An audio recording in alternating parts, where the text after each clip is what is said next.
अपनी भूख तो शांत कर लो। पपीते का रस पी लो। शोर मत करना, वरना सब ठीक से नहीं होगा। नमस्ते दोस्तों।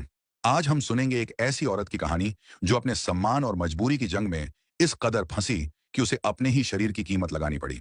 यह कहानी सिर्फ एक औरत की नहीं, बल्कि उस दर्द और मजबूरी की है जो हमारे समाज में हर रोज दबे पांव आती है। इस कहानी को अंत तक जरूर देखिएगा, बल्कि आप इसे महसूस करेंगे। यह कहानी है हमारे समाज के उस कड़वे सच की, जिसे हम अक्सर नजरअंदाज कर देते हैं। दिल्ली की सुबह जो अपनी आपाधापी, अपने शोर शराबे और तेज रफ्तार जिंदगी के लिए मशहूर है, आज उस शोर में भी एक अजीब सी खामोशी थी। सूरज की किरणें सड़क पर दौड़ती गाड़ियों के धुएं से छनकर जैसे थकी हारी जमीन पर उतर रही थी। हर सुबह की तरह हजारों लोगों की उम्मीदें और परेशानियां इस शहर की सड़कों पर बह रही थीं। लेकिन आज इस शोर में एक औरत की खामोश चीख थी, जिसे कोई सुन नहीं रहा था। इसी थकी हुई सुबह के बीच एक ऑटो रिक्शा धूल और धुएं के समंदर को चीरता हुआ एक विशाल शीशे की इमारत की ओर बढ़ रहा था। उस ऑटो में बैठी थी शांति देवी, एक विधवा। उसके माथे पर लगी बिंदी जैसे किसी बुझे हुए दीपक की तरह लग रही थी। उसकी आंखें गहरी, शांत और न जाने कितने सवालों को समेटे हुए थीं। आज उसका बैंक खाता बंद हो गया था और उसे एक नया खाता खुलवाने के लिए इस शहर के सबसे बड़े बैंक जाना था। एक जरूरी काम जो उसकी पहचान का भी एक हिस्सा था। ऑटो बैंक के सामने रुका। उस विशाल शीशे की इमारत को देखकर शांति देवी का दिल थोड़ा सहम गया। इतनी बड़ी दुनिया और उसमें वो अकेली, एक छोटी सी पहचान की तलाश में। उसने धीरे से ऑटो वाले को पैसे दिए और इमारत के अंदर कदम रखा। अंदर का माहौल बाहर से बिल्कुल अलग था। लोगों का शोर, पंखों की गूंज, कागजों के सरसराने की आवाज और सबसे ऊपर पैसों की खनक। हर कोई अपनी दुनिया में खोया हुआ था। शांति देवी भी चुपचाप एक लाइन में जा खड़ी हुई। समय जैसे ठहरा हुआ सा था, हर पल भारी, हर सांस बोझिल। उसकी नजरें कभी सामने दीवार पर लटकती घड़ी को देखती, तो कभी अपने हाथों में दबाए हुए कागजों को। उसकी घबराहट और बेचैनी चेहरे पर साफ झलक रही थी, लेकिन उसे पता नहीं था कि यह तो बस शुरुआत है। असली इम्तिहान तो अभी बाकी था। जब उसकी बारी आई तो सामने की कुर्सी पर बैठा बैंक मैनेजर अपनी कुर्सी में ढंसा हुआ, जैसे कोई राजा अपनी प्रजा का इंतजार कर रहा हो। मैनेजर ने एक अजीब जोरदार आवाज में पूछा, अरे ओ बहन जी, कहाँ जा रही हो? बोलिए, क्या काम है? शांति देवी ने धीरे से शांत स्वर में कहा, जी साहब, मेरा बैंक खाता एसबीआई में था, वो बंद हो गया है, मुझे नया खाता खुलवाना है।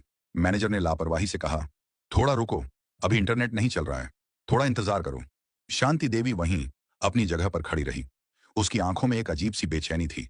वह इंतजार कर रही थी, लेकिन मैनेजर, वह उसकी ओर एक अलग ही नजर से देख रहा था। एक ऐसी नजर जिसमें सम्मान नहीं, सिर्फ हवस थी। वह शांति देवी के बदन को घूर रहा था, जैसे कोई शिकारी अपने शिकार को। शांति देवी को उस नजर का बोझ महसूस हुआ। उसकी रूह तक कांप उठी। उसे लगा जैसे उसकी आत्मा पर कोई हाथ रख रहा हो, उसे घसीट रहा हो। कुछ देर बाद शांति देवी ने हिम्मत करके पूछा, साहब, और कितनी देर लगेगी? मैनेजर की आवाज में एक और अजीब सी सख्ती आ गई। सरकारी काम है, समय तो लगेगा ही, लेकिन मेरे पास आपके लिए एक ऑफर है। शांति देवी ने पूछा, मतलब? मैनेजर अपनी कुर्सी से उठा और धीरे से शांति देवी के करीब आया। उसके हाथ ने शांति देवी की कमर को छू लिया। एक स्पर्श जो सिर्फ एक लकीर नहीं, बल्कि एक घाव था। एक घाव जो उसके पति की यादों से भी गहरा था। मैडम, आपके पास कोई कीमती चीज है? उसने फुसफुसाते हुए कहा, अगर आप वो मुझे दे दें तो आपका काम अभी हो जाएगा। शांति देवी सहम गई। वह पीछे हटी। ये आप क्या कह रहे हैं? उसकी आवाज में डर था। मैनेजर ने हंसते हुए कहा, मैडम, बस एक बार स्वाद छक लेने दो, आपका सारा काम हो जाएगा।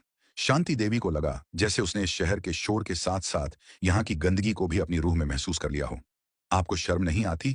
वह बोली, एक विधवा औरत से ऐसी बातें कहते हुए। मैनेजर की हंसी और भी तेज हो गई। एक डरावनी हंसी जो सिर्फ एक इंसान की नहीं, बल्कि इस समाज की गंदी सोच की थी। मैडम, अगर आप कहें तो मैं आपके लिए 10 लाख रुपए तक का हेल्थ बीमा भी बनवा सकता हूं। इससे आपको बहुत फायदा होगा। लेकिन बस एक रात के लिए इस खूबसूरती को मेरे हवाले कर दीजिए। यह कहते हुए वह उसके और करीब आने लगा। शांति देवी ने फिर पीछे हटने की कोशिश की, पर अब कोई रास्ता नहीं था। मैनेजर ने वॉचमैन को आवाज दी, गेट बंद कर दो और तुम बाहर खड़े रहना। ध्यान रहे कोई अंदर ना आ पाए। शांति देवी की आंखें फैल गईं। उसका दिल धड़क रहा था, जैसे शरीर में किसी पिंजरे में बंद कोई परिंदा फड़फड़ा रहा हो। उसने डरते हुए कहा, प्लीज साहब, मुझे छोड़ दीजिए। आप जो कह रहे हैं वो करने के लिए मैं तैयार हूं, लेकिन आपको मुझे 10 लाख रुपए देने होंगे। मैनेजर की आंखों में वासना और भी ज्यादा चमक उठी। उसने कहा, ठीक है। उसकी हवस ने उसे अंधा कर दिया था। उसने शांति देवी को अपनी बाहों में उठाया और शांति देवी ने अपने शरीर को छोड़ दिया। वह मेज पर लेट गई, एक मृत शरीर की तरह। उसकी सांसें तेज हो रही थीं, लेकिन उसकी रूह ने इस शरीर का साथ छोड़ दिया था।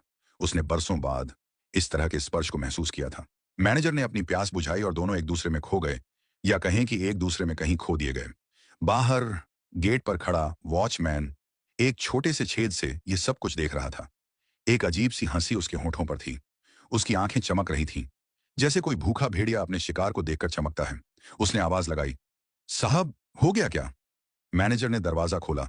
शांति देवी बाहर निकली। उसका शरीर और आत्मा दोनों थक चुके थे। वह एक ऑटो में बैठकर अपने घर की ओर चल पड़ी। उसके दिमाग में बस एक ही आवाज गूंज रही थी, एक रात, एक रात, 10 लाख रुपए। लेकिन उस एक रात के बाद एक और दिन आना बाकी था। वॉचमैन से रहा नहीं गया। वह भी शांति देवी के पीछे पीछे चुपके से उसके घर तक पहुंच गया। शांति देवी को इसका पता नहीं चला। वह दरवाजे के पीछे छिप गया। शांति देवी ने अपने कपड़े उतारे और बाथरूम में नहाने चली गई। वह नहा रही थी कि अचानक पानी चला गया। उसकी आंखों में साबुन लग गया था। उसने पुकारा, कोई है? पानी चला गया है, प्लीज कोई मुझे टॉवल दे दो। वॉचमैन ने यही मौका समझा। वह बाथरूम के अंदर घुस गया। शांति देवी को कुछ दिखाई नहीं दे रहा था। कौन हो तुम? उसने पूछा। वॉचमैन ने कहा, मैडम, मैं वही वॉचमैन हूं जो बैंक में था। मैंने सब कुछ देख लिया था। आपके और साहब के बीच क्या हुआ था। अगर आप चाहती हैं कि यह बात पुलिस को पता ना चले, तो मेरे साथ भी वही करो जो बैंक मैनेजर के साथ किया था। शांति देवी ने कहा, लेकिन मैनेजर ने तो मुझे 10 लाख रुपए दिए थे। तुम मुझे क्या दे सकते हो? वॉचमैन गरीब था। उसके पास देने को कुछ नहीं था। उसने कहा, आप कहेंगी तो मैं आपके लिए होम लोन करवा सकता हूं। इससे आपको बहुत फायदा मिलेगा। शांति देवी ने एक पल सोचा और फिर अपने अंदर कहीं टूट गई। जब सब कुछ चला ही गया है, तो इस शरीर का और क्या मोल? उसे अब कोई शर्म नहीं थी, क्योंकि शर्म का बोझ तभी तक होता है जब तक आपके पास कुछ बचाने को हो।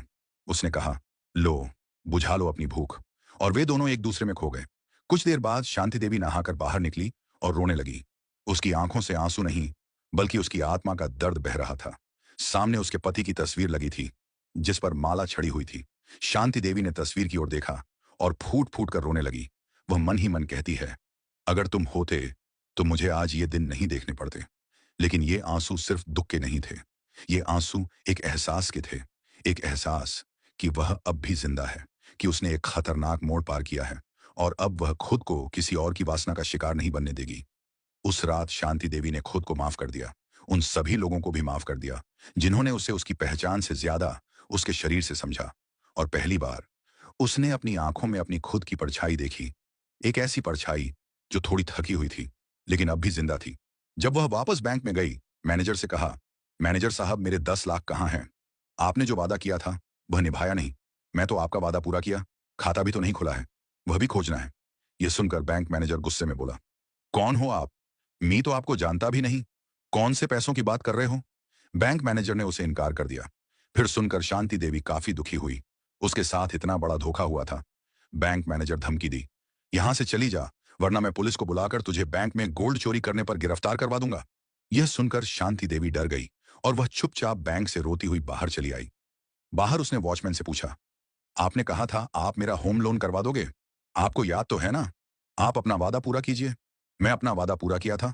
वॉचमैन ने भी वही जवाब दिया। कौन सा होम लोन? और आप किस वादे की बात कर रहे हो? यह सुनकर शांति देवी जोर जोर से रोने लगी। उन्हें तो इंसानियत से विश्वास ही टूट गया था। मैंने सोचा, कोई इंसान इतनी कैसे गिर सकते हैं? विधवा के साथ इतना बड़ा धोखा कैसे कर सकते हैं? शांति देवी रोते हुए वापस अपने घर आ गई। शांति देवी की तो दुनिया ही उजड़ गई। ना तो होम लोन मिला, ना 10 लाख रुपए मिले, ना बैंक खाता खुला, और इज्जत भी चली गई। शांति देवी ने इतना बड़ा धोखा कभी नहीं खाया था। और इसी तरह एक औरत की जिंदगी का एक अध्याय खत्म हुआ। हर कहानी का अंत जरूरी नहीं कि खुशी हो। कभी कभी अंत एक सुकून भी होता है। एक सुकून कि अब सब कुछ खत्म हो गया है। एक सुकून कि अब सिर्फ आगे बढ़ना है। अगर ये कहानी आपके दिल को छू गई हो, तो इसे लाइक करें और चैनल को सब्सक्राइब करना ना भूलें, ताकि ऐसी सोलफुल कहानियां आप तक यूं ही पहुंचती रहें। इस एक कहानी से हमें यह शिक्षा मिली कि पैसों के लिए अपना ईमान नहीं बेचना चाहिए। धन्यवाद। मिलते हैं एक नई कहानी के साथ अगले वीडियो में।